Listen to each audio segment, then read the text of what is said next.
We just recently fired somebody, and we had a meeting with this guy, and the conversation was very simple. You know, he's insurance, all the stuff that he's doing, and I'm talking to this guy, and I said, look, you have to realize there's one thing that's very clear about you. We're very patient with you. It's been many years, but your attitude has never changed. It's been the same, and it's not attractive. The reason why you keep losing friends, family members, you're broke, your relationship don't work out, you keep losing jobs. You've had 30 jobs the last 12 years. It is not the 30 companies' fault. It's not your ex's fault. It's not your friend's fault. It's your attitude. It's not attractive. It pushes people away. You know what's the craziest thing about attitude? It forgives people. You become forgiven. Why? Because people will look at you and go, how many guys have no clue how an annuity works? Raise your hand. Raise your hand for like, dude, if I ask you to come on stage right now and teach us about an annuity, you're like, dude, I would screw that thing up. How many guys, there's no way you know how an annuity works. Okay, great. But you know what happens? Here's what happens. You sit in front of a client. Client asks you, so I've heard about this annuity thing. What do you know about it? And you say, I'm not gonna lie to you, I'm not an expert in that area, but I do work with a team of experts, but I would do nothing. I'd be more than glad to get the best person to help answer all your questions. Is that okay with you? Absolutely. They're like, this guy, I just asked him a buying question, he knows nothing about annuities, but man, I love his honesty and his attitude. Freaking amazing, everybody lies. I'd love to talk to the team of experts. Attitude allows people to forgive your lack of knowledge and they're patient with you. An unattractive attitude, no one's gonna forgive you. Because at least I can drop down and say, I like this guy's attitude. I bought a car the other day. Jennifer and I, we go to this dealership. We go in, and this guy comes up, and I'm looking at this guy, and he walks like this, and it's me, Jen, Papa, Senna, Dylan, Tico, and Brooklyn. So Jen's nursing the baby in the back, and we go into this Porsche dealership, because for her birthday, she wanted to think about buying a Cayenne. So we go in, and I walk in, and I see this GT3 Porsche 992, oh my God, purple, gorgeous. And I go in and I'm just wearing regular clothes. And this guy with a blue shirt, perfect hair, Caucasian, about 6'1". And the kids decide to play tag. In the dealership, they're playing tag.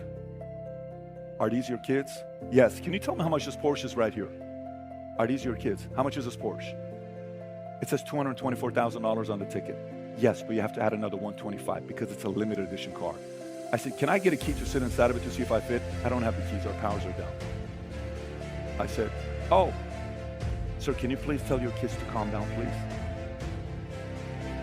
Now, don't get me wrong, he's got a point because Senna was like a mess, but still, there's a way of saying it. So I said, look, my wife would like to take a look at a Cayenne. We're all sold out. We don't have anything in inventory. You have to wait 6 months. So there's zero effort. So I'm like, can you show it to me anyways? At this point, I'm getting a little annoyed. He says, yes, follow me. So I follow him. I'm like, I just want to trip the guy real quick. I'm like, let me just trip this guy. You know, I'm like, follow me. I'm like, that's like 12 years old. I'm not going to do that. So I follow him because I have to set a good example for these kids. But in my mind, I tripped him. I swear to God, in my mind, he fell. It was pretty bad. So I follow him, and we go in, and I see the car. It says, this is the car. And I said, can you sit inside of it? I told you we're sold out. Can you check to see if this one's sold out? Yes, I'll be back. So he goes into the other showroom. Oh my God. And then so I go, I'm trying to see if this is a cultural thing. So front desk clerk, how are you? Very good, how are you? Fantastic, where are you from? Romania. Oh, no way. When I was in Germany at refugee camp, I spent a lot of time with Romanians. Yes, we were all trying to get away from that socialism that they're trying to sell here in America. Can you believe it? I'm like, I love you. You're so amazing. So her and I are like, this lady's awesome in her late 50s, early 60s, and we're like having a great conversation together. Then I look at this guy. He's talking to these two girls over there in the other lot through glasses. It's been 10 minutes now. He hasn't come back. So I go like this. What are you doing? So he's like, here he comes. I was answering questions. I said, that was a 10-minute answer? Is that what it was? This car is available. And then Jen walks in with Brooklyn. I said, baby, go ahead and sit in this car, see if you like it. So I'm watching how he's talking to Jen. Oh my gosh, guys, he's driving me nuts at this point. So she sits in the car. Senna gets in. And the top window, they open up. You know, the top, what do you call it, sunroof stuff? And she goes on the center, what do you call it, center console? Center, what is it? And she goes like this. And I'm like, oh, keep doing it. Just go like this. Scratch that car, right? And she's jumping. Sir, tell your daughter to stop. I'm like, Senna, please stop. Please stop, Senna. Thank you, Senna. So she gets down and he says, did that answer your question for you? I said, yeah. I said, babe, let's go. I would never buy a car from this guy. I look at him. I'm like, never buy a car from you. So we leave. So walking, and she's like, babe, let's just go to the Miami dealership. It's okay. We're walking. I see this Audi QS8, black 2022. I'm like, oh my babe, look how sick this car is. Babe, this thing looks good. I always liked Audis. So I go inside. I said, hey, is that Audi for sale? It is. Can I take a look at it? Sure, let me get a salesperson for you. They call the salesperson. And I see a guy. You ever seen like in these movies, slow motion, where what's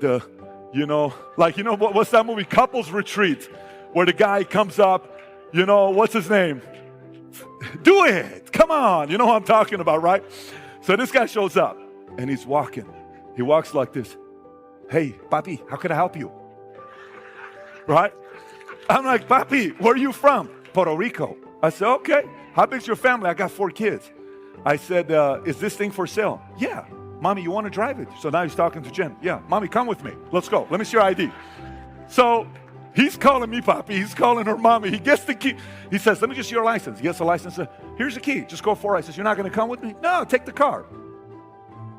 Jen gets in the car, leaves by herself. So I start talking to this guy. I said, what's your story? He says, I was living in L.A. I've always been in a restaurant business, but my wife didn't like the fact that I was coming home at 2 o'clock. She didn't know what I was doing. She said, you got to come a little early, so I went into car sales. And I came over here. I said, so tell me about that Porsche inside, the GT3. Oh, the GT3? What about it? He said $125,000 markup. I'm not paying a number like that. He said, I wanted to send inside, but he couldn't get the keys. He says, let me see what I can do. He goes. Jen's still test driving. He comes back. He says, he's right, the power's out, but papi, I went to the owner's office, I got the key, don't worry about it, we're going to go inside of it. So great. So Jen comes, she gets out of the car, and Jen doesn't have a poker face. So I'm like, I ask an open-ended question, like I shouldn't ask her. I said, how'd you like the car? She's trying to say, babe, I don't like it, but I'm like, okay. So he leaves. I said, papi, can you give me a minute? He walks away. I said, babe, how'd you like it? Babe, I don't like it. I love it. I want this car. She's never reacted this way before. And by the way, I haven't bought a car from a dealership in 15 years because of the other German guy I dealt with. That's why I don't go to dealerships. I buy my brokers send me cars. I don't go to dealerships. But I like this papi guy. I like him a lot. So what do? I said, okay, what do you want to do? He says, come in. Hey, what's your final price on this? Papi, I have to make money with this. I said, listen, this is the number. I call my guy. He says, this is the number. Let me go talk to the owner. Goes inside. You buy right now. I give it to you for this much. Then I go inside. I'm like, what's this one? Oh, papi, that's the RSQ8. That's the 600 horsepower Lamborghini engine. That's the R8 of SUVs. This goes 0 to 60 in 3.6 seconds. I said, tell me your number on this. We never sat inside of it, never test drove it, never looked at anything, never opened the door. He says, let me talk to the owner, comes back. I said, I'll buy it.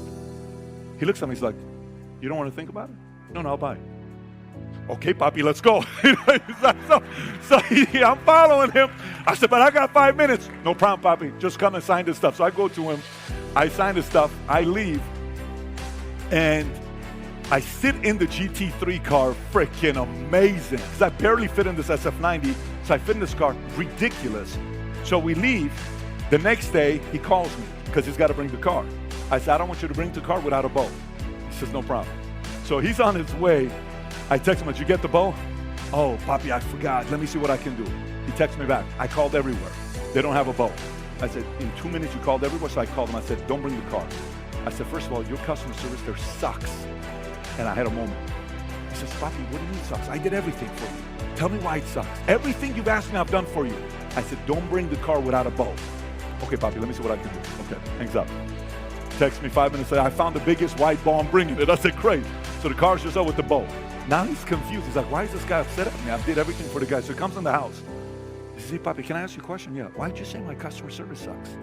I did everything for you. I said, uh-huh. He said, when we walked in, there was another guy. White guy, blondish hair, tall, 6'1", blue shirt. Oh, he says the name.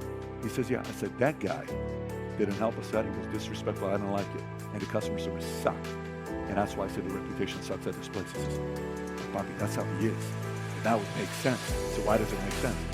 He says, because yesterday when you left, he came to my desk and he says, are those people buying a car? He says, yeah, I got the credit card. They're buying this RSQ. He says, they're buying that car. He says, yes. He was so upset. Now I understand why. I said, I bought the car from you simply because of your attitude, period. And I referred him to John. Him and John are talking about another car right now. What's the moral of the story?